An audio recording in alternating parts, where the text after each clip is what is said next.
अस्सलाम वालेकुम स्टूडेंट्स। आज हमारी वीडियो का टॉपिक है वो है साइक्लिक फोटोफॉस्फोराइलेशन।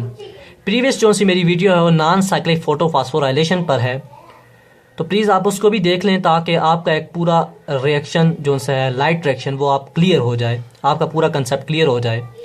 तो मैं आपको रिकमेंड करूंगा कि अगर आप मेरे चैनल पर नए हैं तो प्लीज़ इसको सब्सक्राइब कर दें ताकि आपको मेरी वीडियोस का अपलोड्स का नोटिफिकेशन मिलता रहे। और अगर तो आपको ये वीडियो अच्छी लगे तो प्लीज़ इसको लाइक करें और ज़्यादा से ज़्यादा शेयर करें अपने दोस्तों में, अपने फ्रेंड्स में। और अगर आपको ये कोई भी इस वीडियो में मुश्किल हो या कुछ भी आपको प्रॉब्लम हो, कोई सवाल आपने पूछना हो या आपने मेरी इस्लाह के लिए कोई बात करनी हो तो प्लीज़ कमेंट बॉक्स में ज़रूर कीजिएगा। ये मुझे अच्छा लगेगा कि आप कमेंट्स बॉक्स में हमें रिस्पांस कर रहे हैं। इससे हमें पता चलता है कि आप हमारी वीडियो को कितना लाइक करते हैं। तो चलिए हम अपने टॉपिक की तरफ जाते हैं। तो हमारा टॉपिक है साइक्लिक फोटोफॉस्फोराइलेशन। अब हम देखते हैं कि ये साइक्लिक फोटोफॉस्फोराइलेशन किस तरह से होता है हमारे पास। तो इस प्रोसेस में हमारे पास जो सा फोटो सिस्टम यूज़ होता है वो हमारे पास होता है फोटो सिस्टम 1। मैंने जो सी पीछे प्रीवियस वीडियो डाली है अपनी नॉन साइक्लिक फोटोफॉस्फोराइलेशन पर, उस पर मैंने पूरी डिटेल बताई है कि फ़ोटो सिस्टम्स क्या होते हैं, फ़ोटो सिस्टम के पार्ट्स, कंपोनेंट्स, हर एक चीज़ को मैंने डिटेल में बताया है। तो आप उससे देख लें, क्योंकि आज ये वीडियो थोड़ी सी मैं चाहता हूँ कि सिर्फ हम इस टॉपिक तक ही महदूद रहें, पीछे ज़्यादा ना जाए। तो हमारे पास फ़ोटो सिस्टम 1 होता है, जबकि नॉन साइक्लिक में हमारे पास होता था, आपने देखा कि फ़ोटो सिस्टम 2 यूज़ होता है। तो यहाँ पर फ़ोटो सिस्टम 1 है। और अगर इसकी हम फ्रीक्वेंसी देखें कि कितनी फ्रीक्वेंसी की लाइट को ये यूज़ करता है तो वो भी मैंने आपको बताया था, जो कि हमारे पास 700 नैनोमीटर जो कि हमारे पास रेड होती है। तो अब इसके साथ ये एसोसिएटेड नेसेसरी क्लोरोफिल्स हैं जो कि अपनी एनर्जी को रिएक्शन सेंटर को मुंतकिल करते हैं जब इन पर लाइट स्ट्राइक करती है।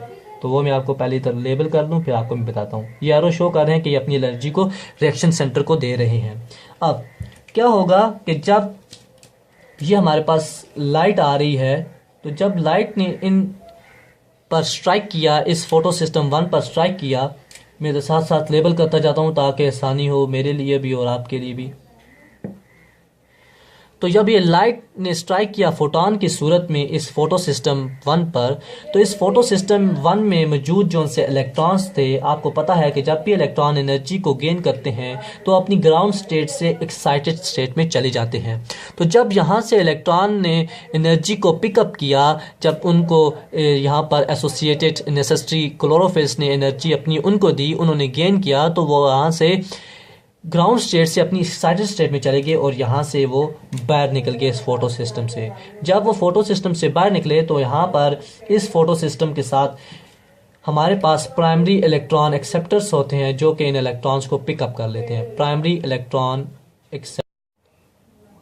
तो यहाँ पर प्राइमरी इलेक्ट्रॉन एक्सेप्टर्स मौजूद होते हैं जो कि इन इलेक्ट्रॉन्स को पिकअप कर लेता है। तो यहाँ पर अगर हम लें कि 2 इलेक्ट्रॉन्स यहाँ से एक्साइटेड स्टेट में जाते हुए यहाँ से रिलीज़ हुए हैं, तो ये इलेक्ट्रॉन एक्सेप्टर्स इनको पिकअप कर लेंगे।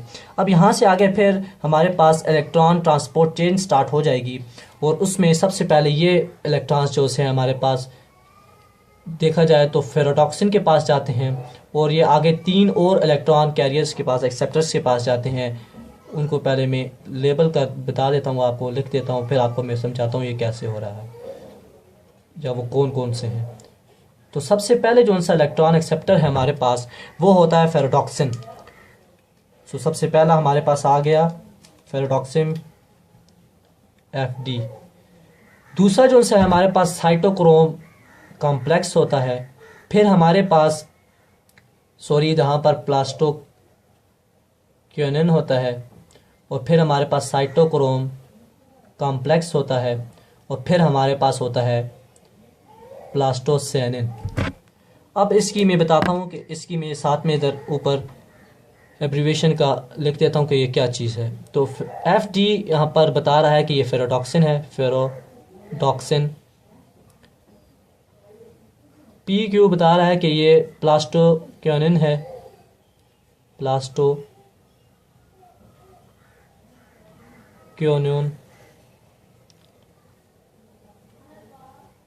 साइटोक्रोम कॉम्प्लेक्स ये C2, इसकी मैंने शॉर्ट फॉर्म लिखी है, वो है साइटोक्रोम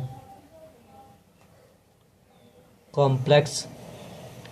फिर हमारे पास जो सा मैंने यहाँ पर चौथे नंबर पर लिखा एक्सेप्टर, इलेक्ट्रॉन एक्सेप्टर, वो है हमारे पास पीसी, जिसको हम कहते हैं प्लास्टोसायनिन। प्लास्टोसायनिन। तो अब हम इसको डिटेल में देखते हैं कि ये कैसे हो रहा है। अब जबकि मैंने आपको बताया कि जब लाइट्स फोटोन की सूरत पर इस फोटो सिस्टम 1 पर स्ट्राइक करती है तो इसके जो से नेसेसरी और एसोसिएटेड जो से क्लोरोफिल्स हैं वो इस एनर्जी को रिएक्शन सेंटर को मुंतकिल करता है, और जो कि रिएक्शन सेंटर हमारे पास है क्लोरोफिल ए।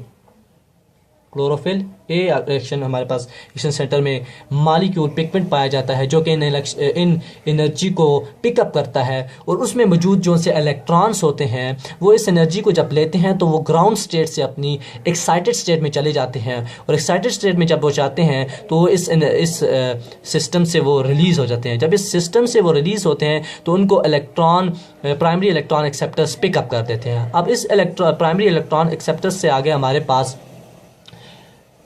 स्टार्ट हो जाती है इलेक्ट्रॉन ट्रांसपोर्ट चेन। जैसा कि मैंने यहाँ पर जाहिर किया तो ये सारी इलेक्ट्रॉन ट्रांसपोर्ट जहाँ तक पीसी तक है यानी प्लास्टोसायनिन के तक, ये सारी इलेक्ट्रॉन ट्रांसपोर्ट चेन है जिसकी वजह से ये इलेक्ट्रॉन आके ट्रांसफ़र होते रहते हैं।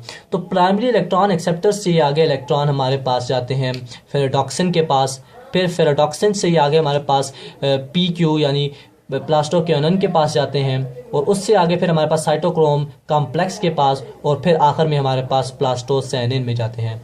तो अगर तो हम इसको नॉन साइक्लिक के साथ कंपैरिजन करें तो नॉन साइक्लिक में हमने देखा था यहाँ पर फोटो सिस्टम 2 इन्वॉल्व था, और फोटो सिस्टम 2 से जब इलेक्ट्रॉन रिलीज हुए थे तो वो प्लास्टोसायनिन से जाकर यहाँ से आगे फोटो सिस्टम 1 में हिस्सा ले लिया था, इसी वजह से उसको हमने नॉन साइक्लिक कहा था। लेकिन साइक्लिक में ये होता है कि जब इलेक्ट्रॉन पीसी तक पहुँचाए तो यहाँ से ये दोबारा अपने घर में वापस चले जाते हैं, यहाँ से ये इलेक्ट्रॉन दोबारा वापस चले जाते हैं। इसी वजह से हम इसको साइक्लिक कहते हैं, क्योंकि जोन से इलेक्ट्रॉन अपने घर से निकले थे वही आगे एटीपी को प्रोड्यूस करके अपने घर में वापस आ जाते हैं, इस वजह से हम इसको साइक्लिक कहते हैं। और फोटोफॉस्फोराइलेशन इसलिए कहते हैं क्योंकि एक तो सनलाइट की मदद से यहाँ पर एटीपी प्रोड्यूस होंगे। तो अब मैं आपको बताता हूँ कि कैसे एटीपी प्रोड्यूस होती है, कि जिसकी बुनियाद पर हम इसको कहते हैं फोटोफॉस्फोराइलेशन, और वो भी साइक्लिक।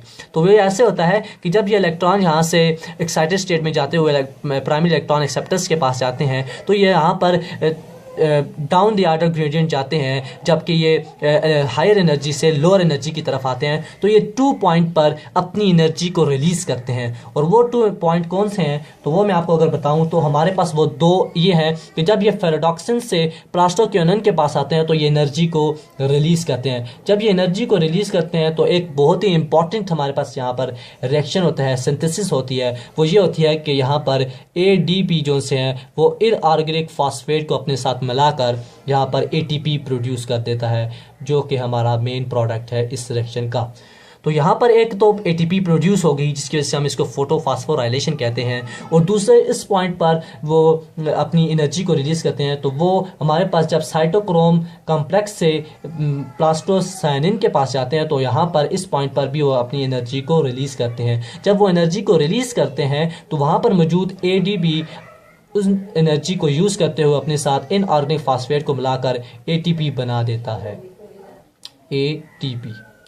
तो ये 2 जगह पर हमारे पास ATP प्रोड्यूस होती है, और ये लाइट की मदद से होती है, लाइट की प्रेजेंस में होती है, इसलिए हम इसको फोटोफॉस्फोराइलेशन कहते हैं। और ये पूरा प्रोसेस एक साइक्लिक है, यानी जब ये इलेक्ट्रॉन निकलते हैं और वही इलेक्ट्रॉन वापस अपने घर में आ जाते हैं, इस वजह से हम इसको साइक्लिक फोटोफॉस्फोराइलेशन कहते हैं। तो ये था हमारा साइक्लिक फोटोफॉस्फोराइलेशन।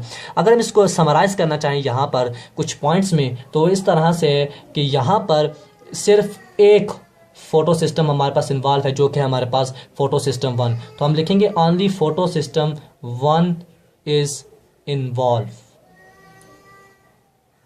दूसरा पॉइंट अगर हम इसका लिखें तो वो ये है कि यहाँ पर जो सी पावर यानी एनर्जी जो सी प्रोड्यूस होती है वो हमारे पास सिर्फ और सिर्फ ATP प्रोड्यूस होती है। जैसा कि हमने देखा था कि नॉन साइक्लिक में ATP के साथ NADPH2 भी बना था, लेकिन यहाँ पर ऐसा नहीं होता, सिर्फ ATP बनता है, NADPH2 नहीं बनता।